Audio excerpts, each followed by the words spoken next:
Hey everybody, it's your girl Nicole, and welcome back to the Rise Yourself podcast where wellness, empowerment, and personal growth live. If you are listening to this podcast, if you've been listening to this podcast, or you're new to the podcast, thank you so much for your time. I really, really appreciate it. I hope with all of this wellness conversation that I've been having, there's just a little part of this podcast that sparks something in you to really, rev up your wellness game or get closer to your personal goals. So today I want to dive into what it really means to live authentically and to evolve with purpose. And we're also going to throw in the word consistency. And we're doing it with someone who's been blazing this path for a very long time, before the world even could catch up to being authentic. Her name is Carla Birnberg. She's a good friend of mine. She's a writer, speaker, and chief storyteller for the Global Foundation based in Nairobi. Her journey has spanned fitness blogging before blogging was even a thing. She's also the co-author of the book, What You Can, When You Can, a manifesto for healthy living on your own terms. I met Carla through my apparel company back in 2008, 2009. I We're not quite know. sure. Also through her blog. She had an amazing blog called Misfits. She would do these weekly blog entries, and she is very eclectic in the way she tells her stories and her experiences. And you really get a feeling of exactly like where she is in her fitness and wellness journey. So I'm very, very happy to introduce you to Carla Birnberg. Welcome to the Rise Yourself podcast. I'm so happy to be here. I almost can't believe how far back we go and how we change so much and remain the same. Yes, yes. Carla, you are so authentic. You've been so authentic, and I can tell you exactly what attracted me to you.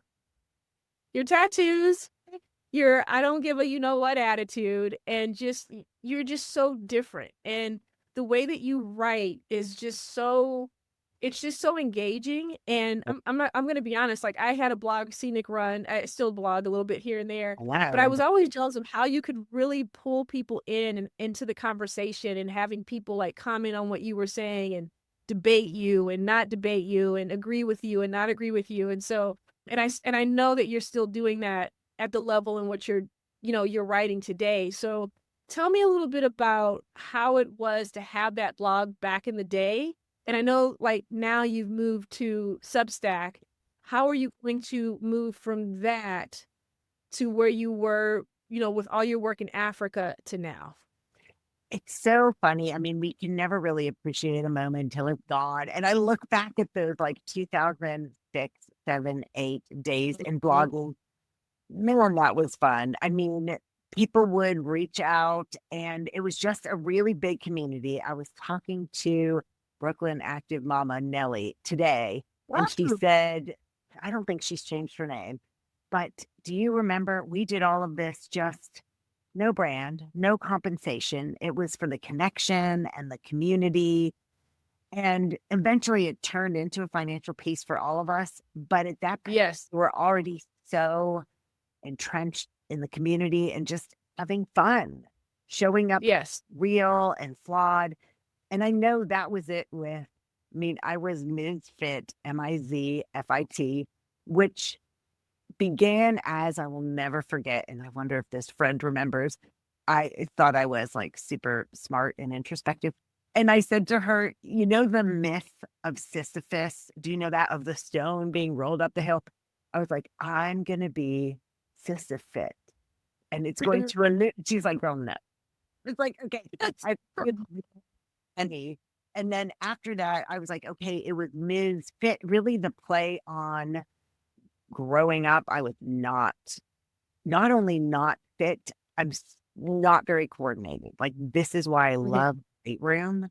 I couldn't play sports at all, not great. And so it wasn't really it was a play on MISFIT versus later people thought it was, giving myself the moniker and the stash of misfit. So it all Exactly. kind of evolved and eventually landed upon just myname.com. Yeah, and what's interesting about Misfit is that you were including yourself in a world that probably didn't include you. That's it. And now with all this inclusivity and everything, you fit right in. And so I think that was just kind of I think and I know that's probably what I was reacting to because I will never forget it. I remember your face being on the blog with your name behind it. And I'm just like, she just like opened the door and ripped down the curtain and decided this is me and take it or leave it. And I really love that about you. And that's what I really want to talk about today is just being authentic and then having some consistency in your life. Yeah. And, just how you're walking and navigating in the world. I think this is really going to help someone out there who might feel stuck. I'm very goal oriented. That's why we have the Risers Hub. But I also want people to really understand who they are when they are creating these goals and they want to try to achieve them. And when they're on their wellness journey, like, who am I and how am I going to interpret all this information that's thrown at me daily through social media, through podcasts, through all these different trainers? How am I going to learn? How am I going to take all this in and make it specific to me and to my needs? And so I think that's why this conversation is very important.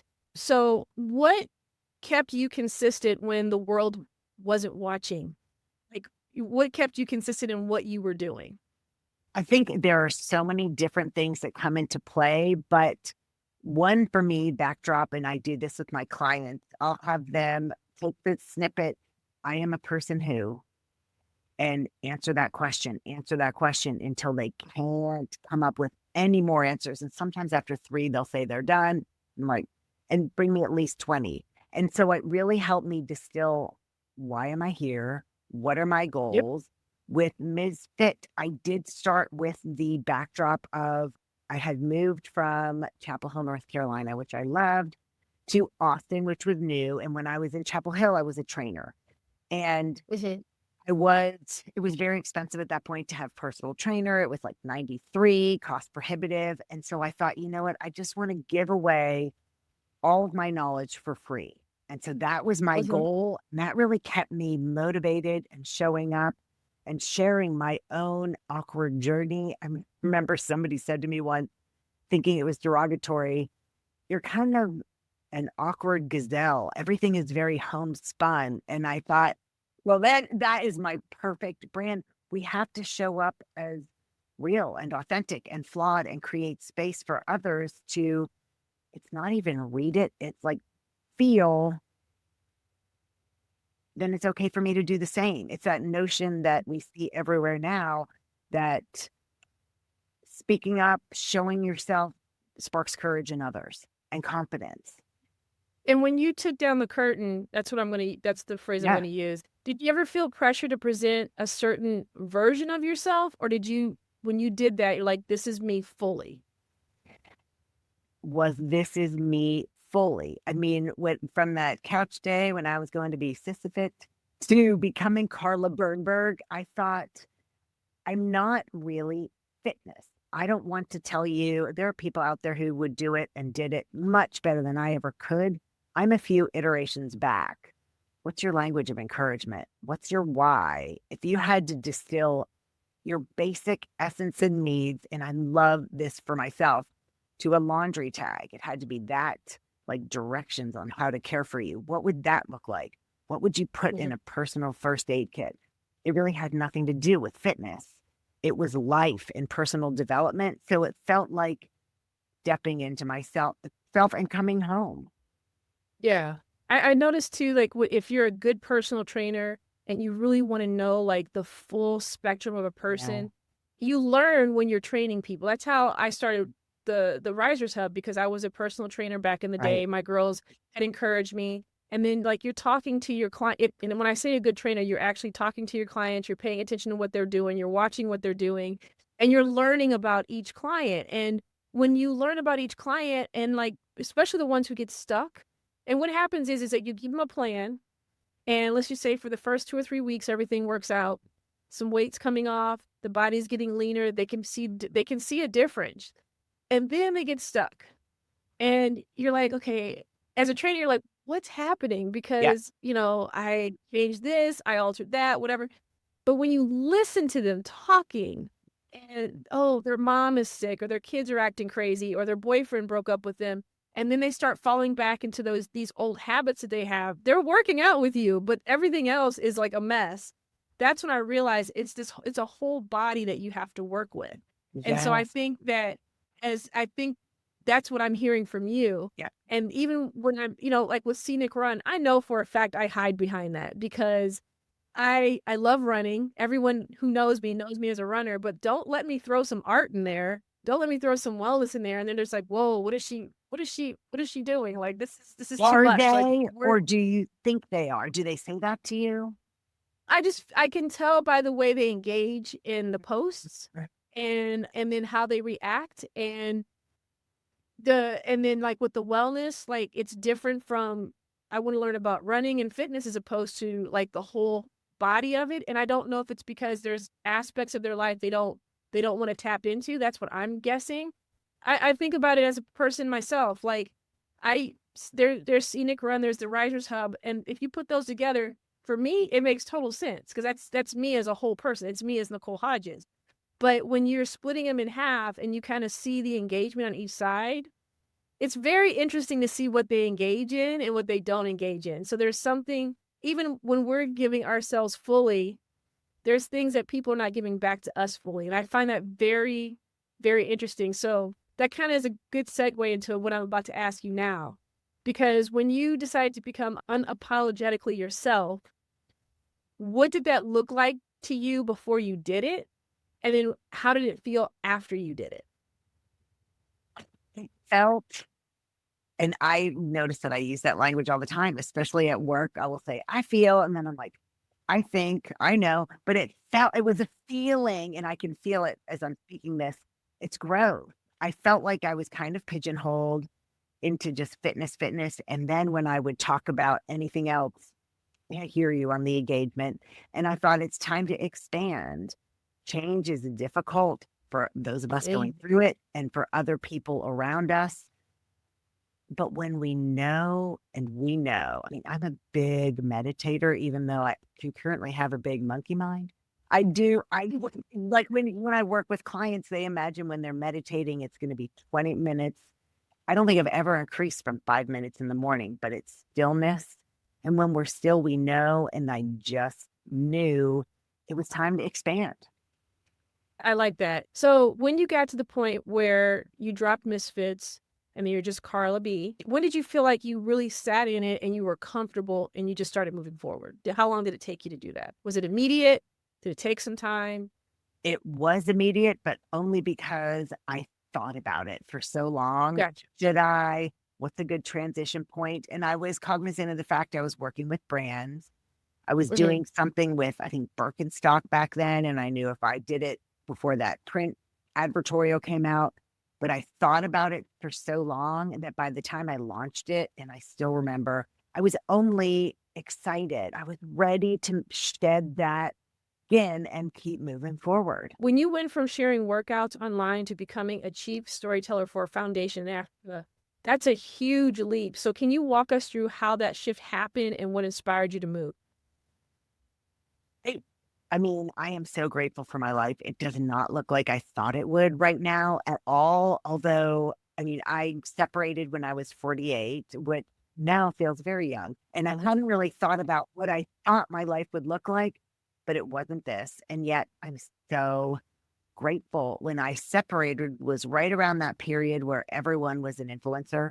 And so it went from Fila or Brita or Birkenstock or Disney saying, here's $30,000. What can you do? How many posts, how many videos, how many tweets, to every UT Austin where I am co-ed being an influencer and brands just throwing $25 many young women's way and just seeing what happens. So I was already in transition with that, working again, so grateful, with Venus Williams, doing being an influencer of influencers for her, putting teams together for her 11 by Venus brand.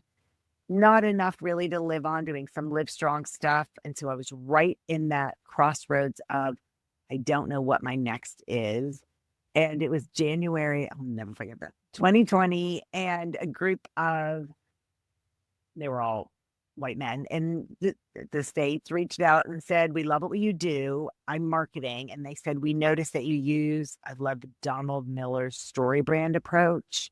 We've been paying attention, which, Nicole, I remind myself of this all the time, I think I'm putting out weekly Substacks. I'm Mhm. showing up in all these spaces. I do not know who is noticing because it can get tiring. And so I remind Mhm. myself brands were watching when I didn't know. And this group of humans was paying attention and I didn't know. And they said, we're looking for a chief marketing officer, fractional. It's not going to be forever. We've acquired a BPO, not important what it did, in Yeah. Africa, and we need a story. What's the bridge here? And it was January 2020. I was like, I think so. Like, that feels very stifling. And then it was February and we were still talking. And I thought that sounds a little interesting. And then it was March 2020. And I was like, something is happening. And so it was that week, COVID, March 2020, when I was like, I'm going to take a leap and do this. It sounds interesting. The world feels strange. It's a W-2 gig. And I just look back and think, and it was only 5 years ago, how confident I was. I will never forget starting that job. I had no idea what I was doing. I made every mistake. And I said, I cringe looking back. I was on my first C-suite executive call and I said, okay, so in the third world, and you could have heard a pin drop because you don't say third world, it's developing world. Like I made all of the mistakes. Mhm.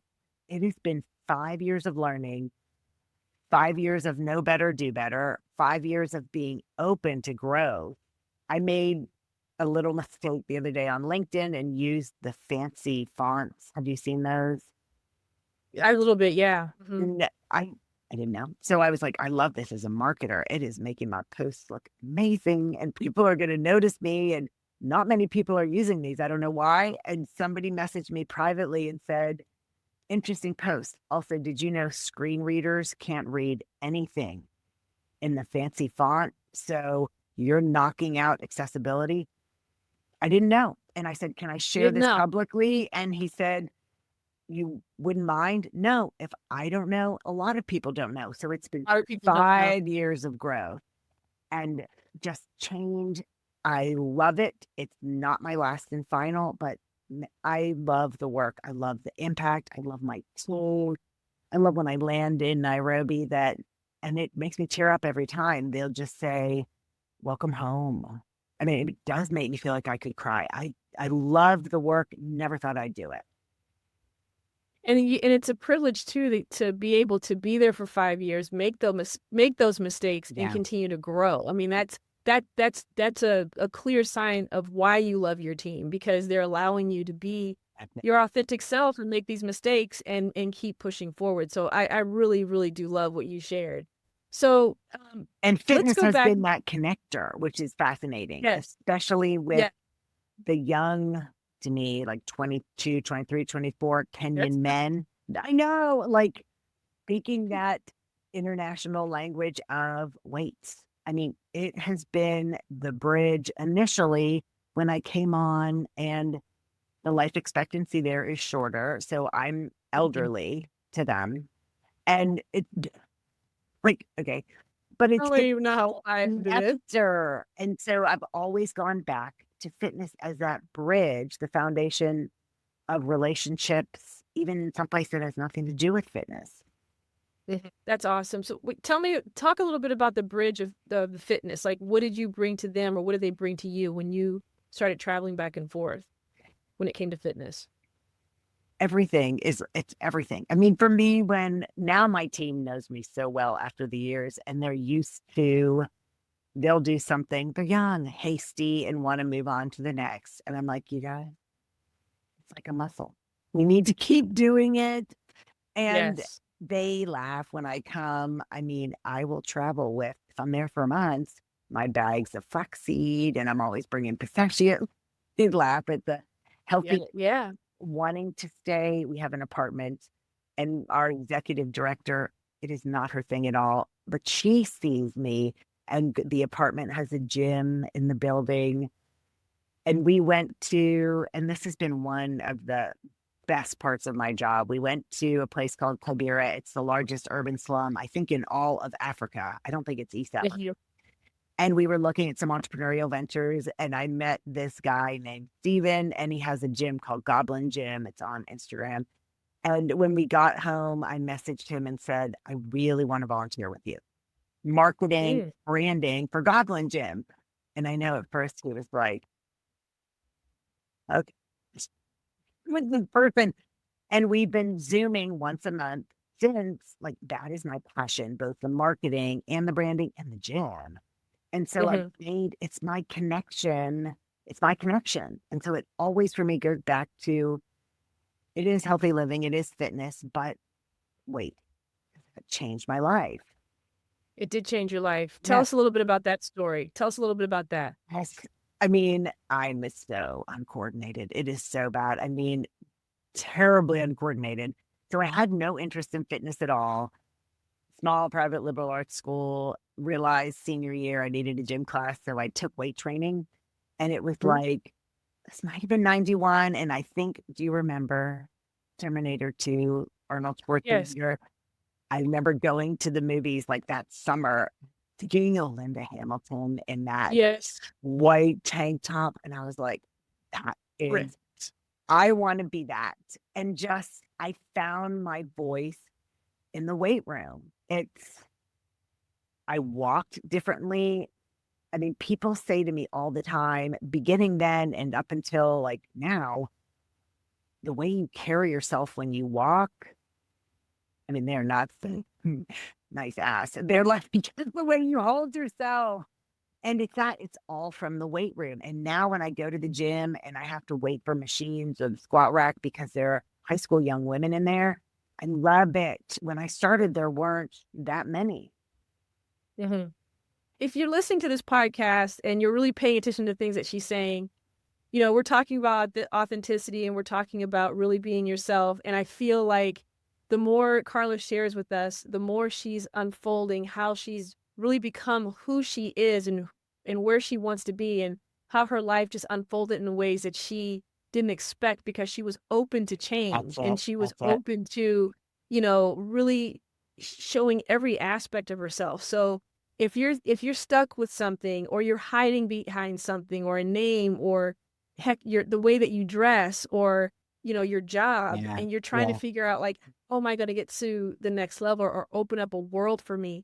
It's really about truly being yourself and not being afraid to take the steps to become who you really truly should be. And so what's I really the want you to smallest step I can take? Because exactly just to start.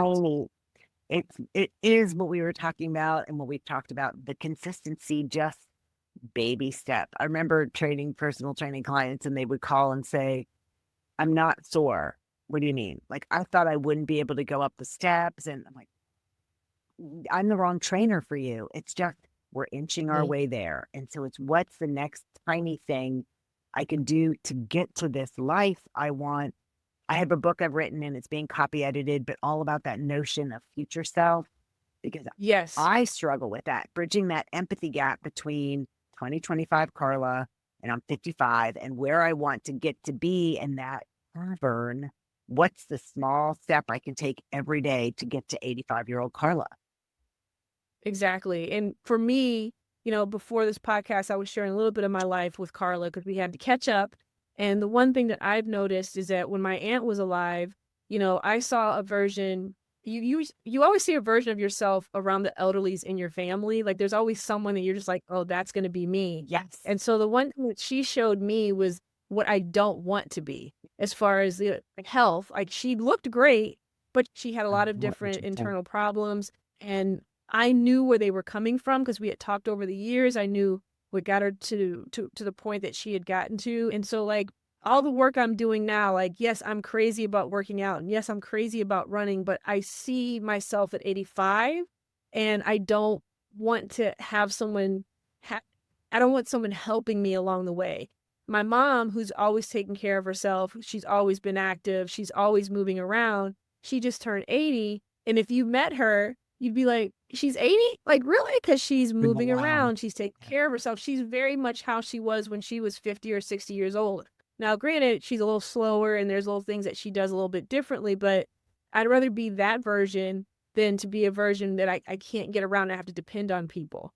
So, you have to really think, like you said, they're very small steps. If it's getting rid of the chips and eating an apple a day, that's Yep. one small step. If it's, okay, well, I don't want to really go to the weight room. That's not my thing. Okay, but I can take a walk, That's it. maybe Because get the on the, weight room might and not be your thing. yeah, and just start somewhere to get you moving and get you thinking about what's the next step. What's the next step?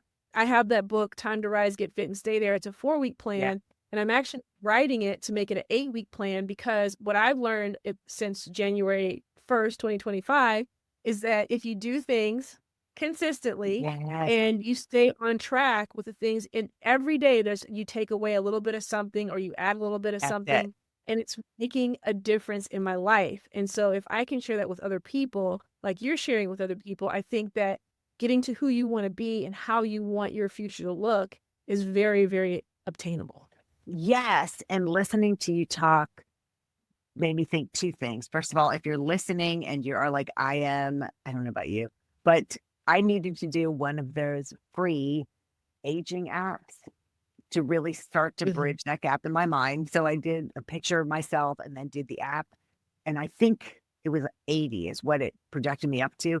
And really looking at that picture and thinking, who is this person? And then doing the letter from her to me. So Ooh. I know things are really difficult right now, but basically, let me tell you about where we are today.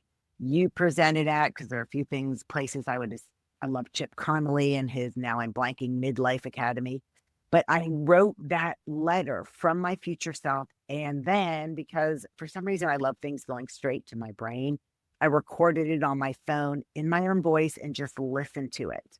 And that can be meditation. You telling Mhm. you everything you've accomplished. So that really, really helped me a lot. Yes. Also, what you say with the little thing, and I have a friend who's a literary agent, and she's like, that is a terrible phrase. Don't ever say that. But I'm going to say it because it works for me. Say what? All of this for me is about mastering the mundane, the boring shit in life that will get us where we want to go. None of this is sexy. Consistency isn't sexy and exciting. I promise you, it works every time. We know it.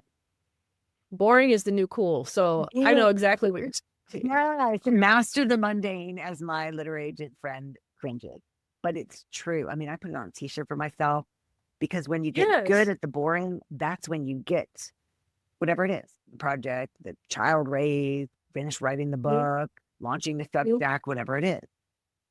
That goes back to a podcast I did on the process and how people don't really know what the process is. And Mhm. the process is boring. The process is mundane. The process is hard. The process is consistent. The process is something that gets you from point A to point B. And most of the time, people, they know you from point A. And then when they see you at point B, they're like, oh, you just got That's lucky. And it. it's like, no, there was a process that happened That's it. between A and B. And so it's all those little steps. It's all that mundane work. It's all that boring that you're talking about. Yeah. It's just like running it, like I'm training for a half marathon and post it on my story every day of what I'm doing because I love running, but every single day, 5 miles plus every single day, Yes. that's a lot of running. And it's the mundane stuff like that I'm honestly not used to. I'm just lucky enough to be able to get out there and run the way that I've been running, all this time. But Yes. now, like, the only reason why I'm doing it the way I'm doing it now is because when I run these half marathons, I love the distance. I love the energy that comes behind it. But when I'm done running, I am so tired for like a week and I'm sore. And so the reason why I'm posting this, and I posted to keep myself accountable, but the reason why I'm doing so many more miles a day is because after this half marathon, I want to wake up on Monday going, did I half marathon? Yes. Like I I am, want to put in the yes. boring part and the mundane stuff to That's say, I did that. You know what I'm saying? I So walked a it's marathon and did the boring. It was so boring. But somebody said to me, it's time on your feet. I'm like, okay, Oakland Marathon, the best. And woke up like, oh. And that was started the aha moment with consistency. I mean, I proselytize all the time. People are very tired of it, but it's the only way. yeah. It's the only way. It is. So let's talk about consistency, because I think your next book is on consistency. Talk about that. What sparked the idea of talking about consistency, and why is it important to you? It's funny, talking to you about what you can, when you can, made me see and we're about to re-release it 10 years later with the new forward. I cannot believe it was 10 years ago. Awesome. But it's that maturation, the what you can, when you can. I barely, speaking of future Carla, I don't even know 45-year-old Carla was anymore, but it was the park far away, take the stairs, don't use the bathroom if you're living in a large home on the first floor, walk up to the 5th floor, or be working in an office building. Groundbreaking for the time. At 45, that was really what I needed. And then I started realizing what has built my work success, what has helped me finish the books, what has helped me, and with 2, better than I do, raise this child to be 19, consistency. And the comment frequently from people still, how many hours a day do you work out? Oh, like, I don't want to be at the gym. I'm like, maybe they call me lightning at the community center where I lift, because I'm 20 minutes. I'm in and out. I've just been consistent for 34 years. And I started thinking it's not sexy, but it works. And because who I am, I wrote a literal manifesto and recorded it and put it on my Substack. And I'm like, this is my last and final. And the women I work with that I'm coaching will say, what kind of coaching do you do when we do discovery calls or I'm out in the neighborhood? And I can come up with a spiel. You're an executive. Oh, and being C-suite, and we can, but really it's share with me what your challenge is. And I can help you navigate and figure out how consistency is the path to overcome or to get there or to change the fear of dropping the facade or to be ready to leave the job and start applying for the next. The answer to everything. And once I realized that, I thought, I'm working in Africa full time. Gosh, I love this other piece of Carla. And so I'm just going to start. You're talking about how consistency is like, the number one thing for you, because everyone has that one thing, like momentum, consistency, the process. And so what part of consistency do you like? Because like everything that you do in your life has to have that key component of consistency. But what part of the consistency do you see repeat itself in everything that you're doing? Does that make sense? Are you thinking negative or that I struggle with? Or that I struggle with or positive?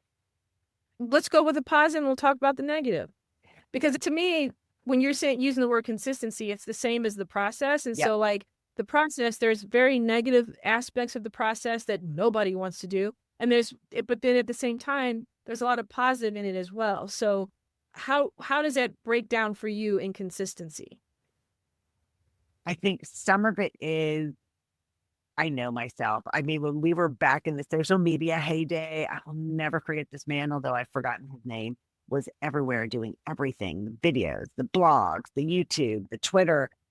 And I said to him once, do you not get tired? And he's like, I'll sleep when I'm dead. And then he disappeared. Like, is he dead? But that was never me, the big flashy. I just, at this point, know it's important to ask myself, is this a goal I want to work toward? And if it's not involved in work and I'll have the option of yes or no, can I see myself thinking about this every single day, just a little bit? And if the answer is no, and I realize I can't be consistent with whatever this is, people invite me to do things, then I don't even attempt it. But I don't know. It's just the realization of a little bit every day I can do anything. And that's very soothing to me because it's empowering. And when I work with clients or work with my team, it's that reminder that structure is freedom, that there's no throttling yourself with consistency. The routine doesn't have to look the same every day. But when you build in a little structure, you can go crazy within there, but you have a framework. So it sounds to me, whatever the task is, if it doesn't fit into your program to get to where you need to be, then you're like, no, I'm going to do what's going to drive me forward and keep me consistent.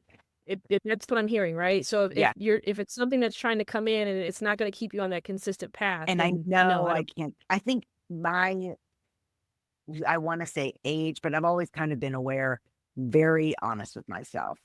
I'm not Mhm. one that looks interesting. I quickly go to the next step of that looks interesting, but can I really see myself doing this? Being honest with yourself, but also a lot of us have things thrust upon us, especially at work, and Mhm. breaking it down, it taking a little bit every day. It's the joke that I finally started making with my Africa team, or not really the joke, it's the American reference.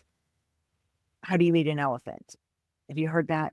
If you're gonna say no, no, it's gonna be awkward. But it's I No, it's not awkward. used to Explain. work with a woman who, when we had big projects, she would say, "How do you eat an elephant? One bite at a time." Like if something seems Oh, overwhelming. yeah.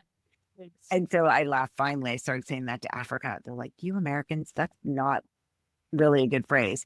But it's being honest with yourself if this is really important to you. And if it's something that really isn't important to you, but you have to do it anyway, how can you build in accountability with work teammates, with peers, with apps, with how you document your baby steps forward so that you can look behind and see, okay, I'm not done, but I've come really far.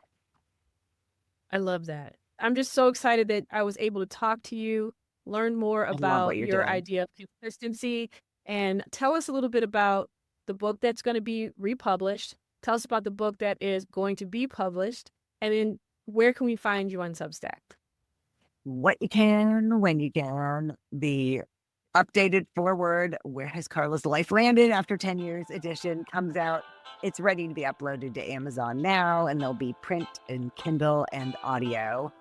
The Consistency Advantage. I wanted to go with a boring title because I thought the tattoos, everything else can be kind of charismatic. So it's just called The Yes. Consistency Advantage. That's the book in the fall.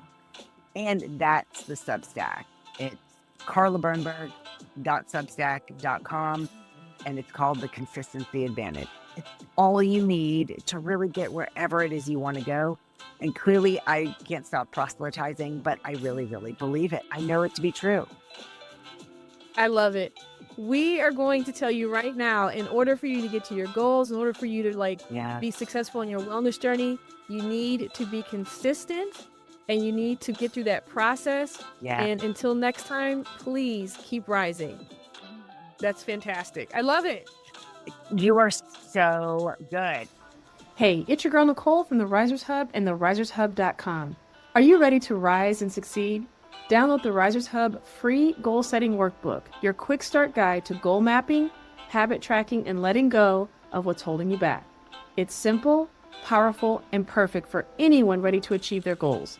Join our growing wellness community and start your wellness journey today. Go to therisershub.com or click the link in my bio, enter your email, and download your free ebook. As always, and in the meantime, let's keep rising. Hey, thanks for tuning in. Remember, this podcast is meant for both education and entertainment purposes only. I am not a licensed therapist, so it's crucial to consult your physician, psychotherapist, or qualified health professionals for personalized advice. Until next time, take care. If you're enjoying this podcast, I would like to ask you to please subscribe, like, and share. That's what they told me to do at the end of this podcast. So could you hook me up? Thanks. Bye.